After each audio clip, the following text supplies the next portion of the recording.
Hi students, today we are going to talk about energy losses in a transformer.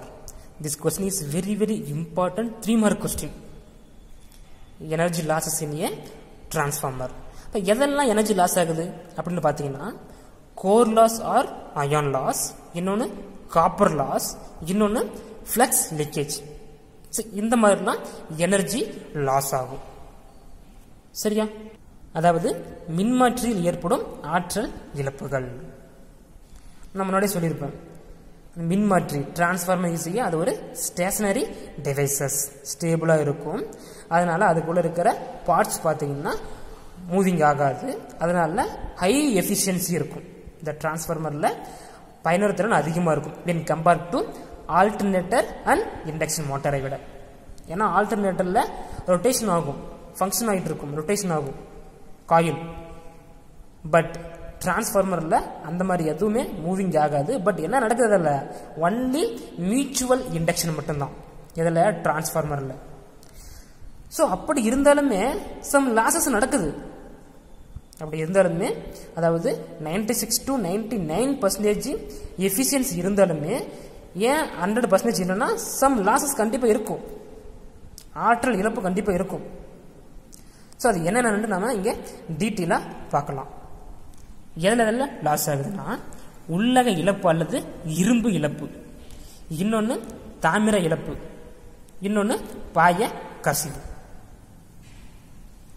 First one உள்ளக இழப்பு அல்லது இரும்பு இழப்பு. அதாவது கோரில் என்ன லாஸ் ஆகுதுன்னு பார்த்தீங்கன்னா காந்த தயக்க இழப்பு, இன்னொன்று சுழல் மின்னோட்ட இழப்பு. அதாவது hysteresis loss, eddy current loss நடக்கும். அது எந்த மாதிரின்னு பார்த்தீங்கன்னா this is transformer.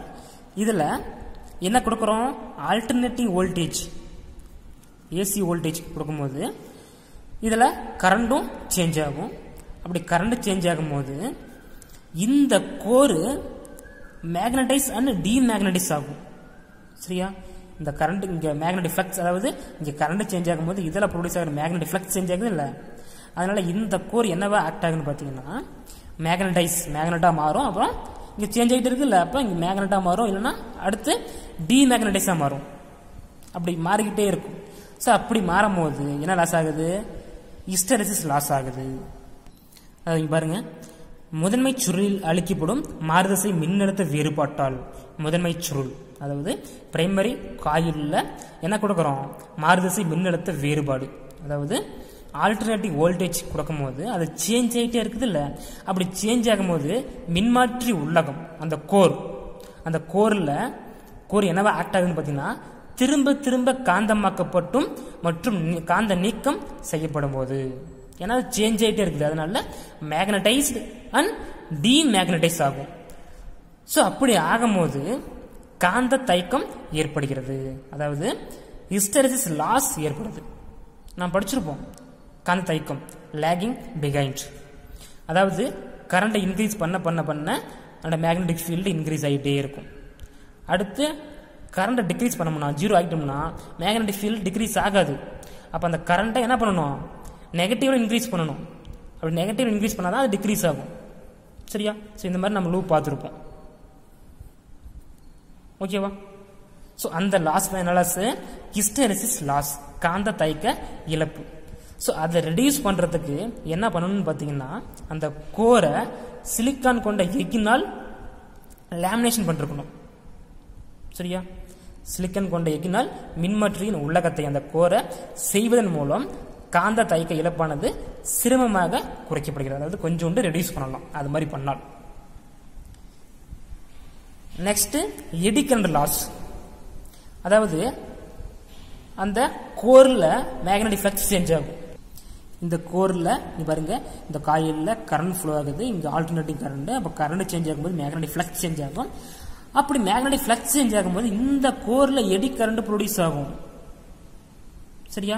Eddy current produce ஆகும். ஸோ அப்படி ப்ரொடியூஸ் ஆகும்போது அதில் சம் ஹீட்டாக டிசிபேட் ஆகும், சம் எனர்ஜி லாஸ் ஆகும். ஓகேவா? ஸோ அந்த லாஸ் தான் எடி கரண்ட் லாஸ். ஸோ அதை எப்படி ரெடியூஸ் பண்ணான்னு பார்த்தீங்கன்னா இந்த கோரை மெல்லிய பகுதியில், அதாவது மெல்லிய தகடுகளால் உள்ளகம் செய்யப்படுவதன் மூலம் அந்த கோர் பார்த்தீங்கன்னா தின்னாக இருக்கணும். ஸோ அப்படி இருக்கிறதுனால அது தின்னாக இருக்கும், நிறைய அடுக்கி அப்படியே ரிவேட் அடிச்சிருப்பாங்க, கீத்தாக இருக்கும். சரியா? ஸோ அப்படி இருக்கிறதுனால இந்த எடி கரண்டை ரெடியூஸ் பண்ணலாம், அதாவது எடி கரண்ட் லாஸை. நெக்ஸ்ட் செகண்ட் தாமிர இழப்பு, அதாவது காப்பர் லாஸ். ஸோ இது எதில் நடக்குதுன்னு பார்த்தீங்கன்னா, அந்த காயிலில், அந்த கோரில் சுற்றிருக்கும்ல, இந்த காயிலில் சம் ரெசிஸ்டன்ஸ் இருக்கும், மின்தடை இருக்கும். அப்படி மின்தடை இருக்கும்போது கரண்ட் ஃப்ளோ ஆகும்போது இதில் ஹீட்டாக டிசிபேட் ஆகும் சம் எனர்ஜி. நான் படிச்சிருப்போம் செகண்ட் லெசனில் I²RT படிச்சுமா, I²RT. ஓகேவா? டைம் பொறுத்து இந்த காயில் கரண்ட் ஃப்ளோ ஆகும்போது இதில் இந்த காயிலில் மின்தடை இருக்கும், அதனால I²R வந்துட்டு லாஸ் ஆகும், சம் எனர்ஜி ஹீட்டாக டிசிபேட் ஆகும். அதான் சொல்லிருக்காங்க, மின்மாற்றியின் கம்பி சுற்றுகளுக்கு மின்தடை உள்ளது, ரெசிஸ்டன்ஸ் கண்டிப்பாக இருக்கும் அந்த காயிலுக்கு.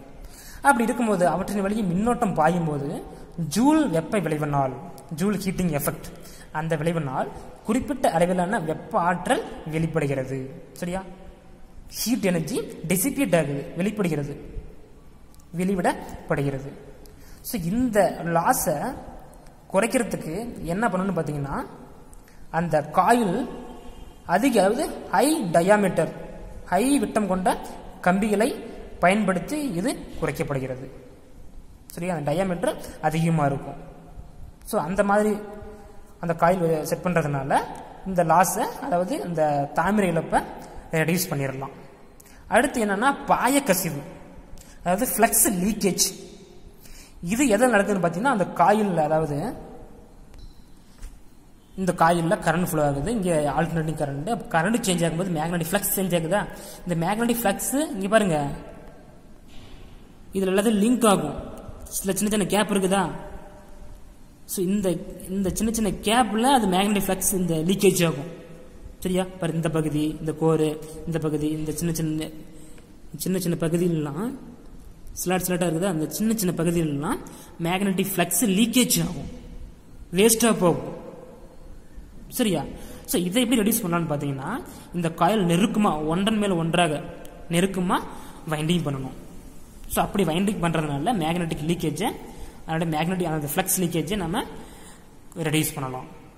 அதாங்க சொல்லிருப்பாங்க, முதன்மை சுருளின் காந்தப்புல கோடுகள் துணை சுருளோடு முழுமையாக தொடர்பு கொள்ளாத போது. சரியா? முதன்மை சுருளின் காந்தப்புல கோடுகள் துணை சுருளோடு முழுமையாக தொடர்பு கொள்ளாத போது இதிலிருந்து வர அந்த மேக்னெட்டிக் ஃப்ளக்ஸ் டைரக்டா இதுக்கு போகல, இங்கேயும் போகுது, இங்கேயும் அப்படி இந்த கோர்லேயும் வருது, கோர்லேயும் வந்து இதுலேயும் சம் கேப் இருக்குது.